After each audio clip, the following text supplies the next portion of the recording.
Injil menurut Yohanes. Pada video pertama, kita melihat bahwa Yohanes menulis kitab ini untuk membuat pernyataan bahwa Yesus adalah Mesias, Anak Allah.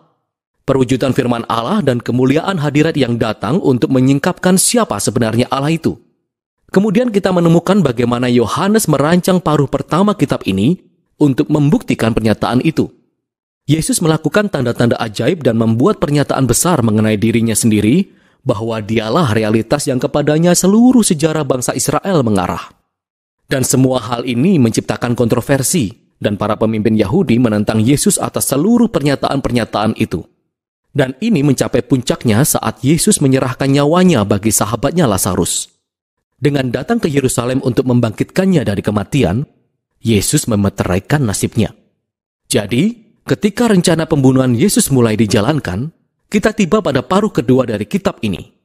Bagian pertama berfokus pada keseluruhan malam terakhir Yesus dan kata-kata terakhirnya kepada para murid, seiring dia mempersiapkan mereka untuk kematiannya yang akan tiba. Yesus melakukan tindakan mengejutkan ketika makan malam.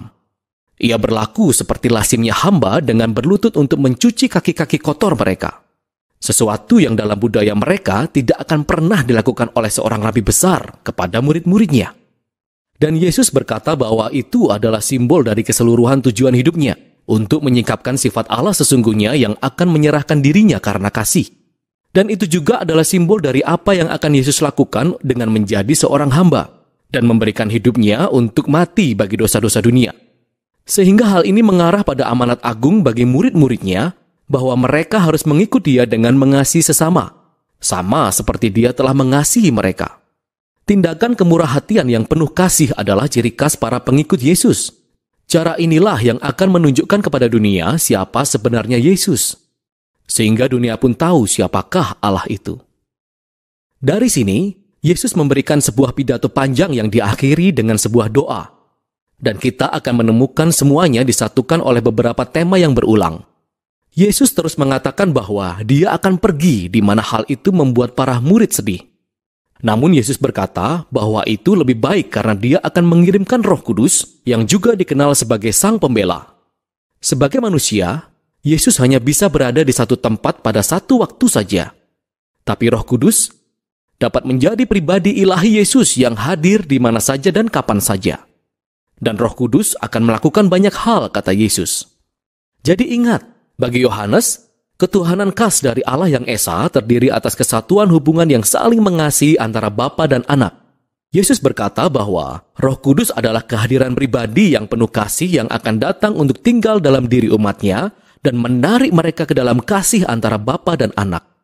Sehingga, kata Yesus, murid-muridnya adalah mereka yang tinggal dalam kasih ilahi seperti ranting-ranting yang terhubung dengan pokok anggur. Di sini Yesus menggambarkan bagaimana kasih Allah dapat menembus hidup seseorang, menyembuhkan, mengubahkan, dan membuatnya menjadi baru. Dan masih banyak lagi. Roh Kudus juga akan memberi kuasa kepada para pengikut Yesus untuk melakukan misinya di dunia.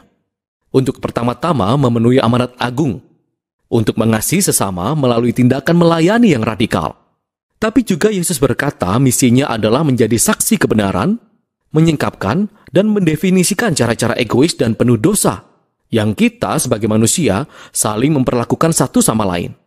Dan untuk menyatakan bahwa dalam Yesus, Allah telah menyelamatkan dunia ini melalui Yesus karena dia mengasihinya. Dia telah membuka sebuah cara baru untuk menjadi manusia kembali. Dan akhirnya, Yesus memprediksi bahwa akan ada penolakan. Persis seperti pemimpin Yahudi menolak dia. Demikian juga para pengikutnya akan dianiaya.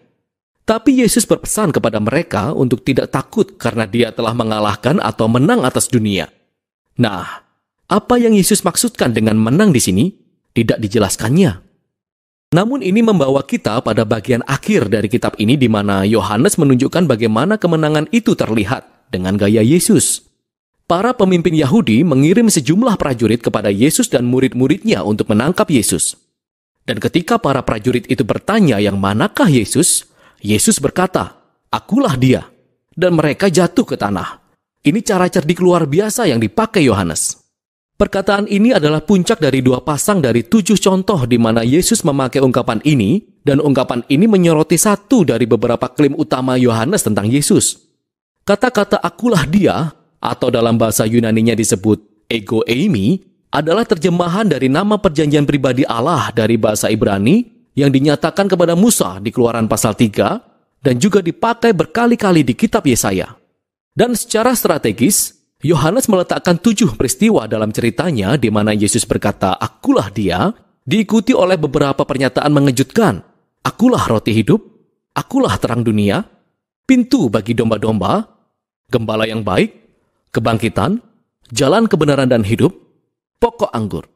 Dan Yohanes juga merancang 7 cerita lainnya yang berisi peristiwa-peristiwa penting, di mana Yesus secara sederhana begitu saja berkata, "Akulah," mengemakan nama ilahi ini. Jadi di sini, kejadian ketika Yesus ditangkap adalah klimaks ironis dari semuanya, karena Yesus menyingkapkan nama ilahi dan kekuasaan dan kemenangannya tepat di saat dia menyerahkan hidupnya. Setelah ini, Yesus diadili karena pernyataan-pernyataan tingginya sebagai anak Allah dan Raja Israel. Yang pertama di hadapan para imam besar, kemudian di hadapan gubernur Romawi, Pilatus, yang harus bertindak serius terhadap siapapun yang didakwa atas pernyataannya sebagai Raja Israel. Dan Yesus berkata kepada Pilatus bahwa kerajaanku bukan dari dunia ini. Artinya bahwa dia memanglah seorang raja dan kerajaannya untuk dunia ini, namun memiliki sistem nilai yang secara radikal berbeda, yang mendefinisikan kembali kekuasaan dan kebesaran, yang mana hal-hal ini tidak berasal dari dunia ini. Namun, hal-hal itu ditentukan oleh karakter Allah yang ditunjukkan oleh Yesus melalui kerajaan pembalik keadaannya yang dilambangkan oleh salib. Itulah tempat di mana Raja sejati dunia mengalahkan dosa dan kejahatan dengan membiarkan hal itu mengalahkannya. Dan Yesus menang atas dunia melalui tindakan kasih yang memberi diri. Setelah ini, mayat Yesus diletakkan di sebuah kubur yang lalu dimeteraikan. Pada hari pertama dalam minggu itu, Maria, kemudian murid-murid yang lain, mendapati bahwa kubur itu terbuka secara misterius lalu kosong. Lalu Maria secara tiba-tiba bertemu Yesus. Dia bangkit dari kematian. Sekarang, kebangkitan Yesus berkaitan lagi dengan pola 7 peristiwa yang lain dalam Injil Yohanes. Jadi, saat kita kembali ke awal, pada pesta perkawinan di Kana, ketika Yesus mengubah air menjadi anggur, Yohanes memberitahu kita bahwa ini adalah tanda mujizat pertama Yesus. Dia juga menunjukkan tanda mujizat kedua, yaitu kesembuhan anak laki-laki yang sakit di pasal 4. Namun setelah ini, Yohanes membiarkan kita tetap menghitung sendiri urutan mujizat-mujizat berikutnya. Dan jika kita benar-benar menghitungnya, perhatikan bahwa tanda mujizat ke-6 adalah dibangkitkannya Lazarus dari kubur oleh Yesus sebagai harga atas nyawanya sendiri. Sehingga, semua tanda mujizat menunjuk pada tanda mujizat ke-7 dan terbesar sebagai puncak cerita, yaitu kebangkitan Yesus dari kematian. Ini membenarkan pernyataan Yesus sebagai anak Allah, pencipta seluruh kehidupan yang kasihnya mengalahkan maut itu sendiri. Setelah kubur yang kosong, Yesus kemudian bertemu dengan semua muridnya dan menugaskan mereka dengan mengirimkan Roh Kudus sesuai janjinya, sehingga misinya dari Bapa sekarang dapat dijalankan melalui mereka. Setelah ini, kitab ini diakhiri dengan sebuah epilog yang membahas misi yang sedang dilaksanakan oleh murid-murid Yesus di dunia. Jadi, beberapa dari mereka sedang mencari ikan dan tidak memperoleh apapun. Lalu Yesus menampakkan diri kepada mereka di pantai, namun mereka tidak mengenalinya. Yesus lalu menyuruh mereka untuk menebarkan jala ke sebelah kanan perahu.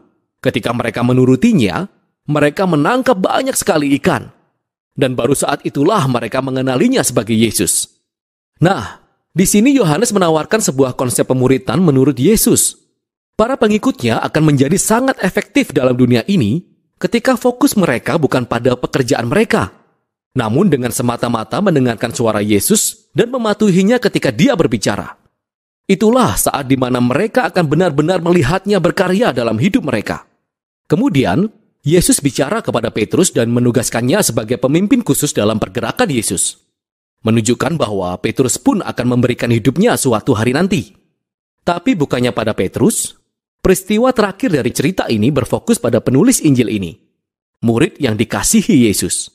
Dan tidak seperti Petrus, tugasnya bukan untuk memimpin pergerakan Yesus, namun lebih kepada menghabiskan hidupnya memberi kesaksian bagi Yesus, sehingga orang lain dapat percaya kepadanya. Dan memang itulah yang dia kerjakan di sini dengan menulis cerita luar biasa tentang Yesus Sang Mesias Anak Allah. Dan itulah isi Injil Yohanes.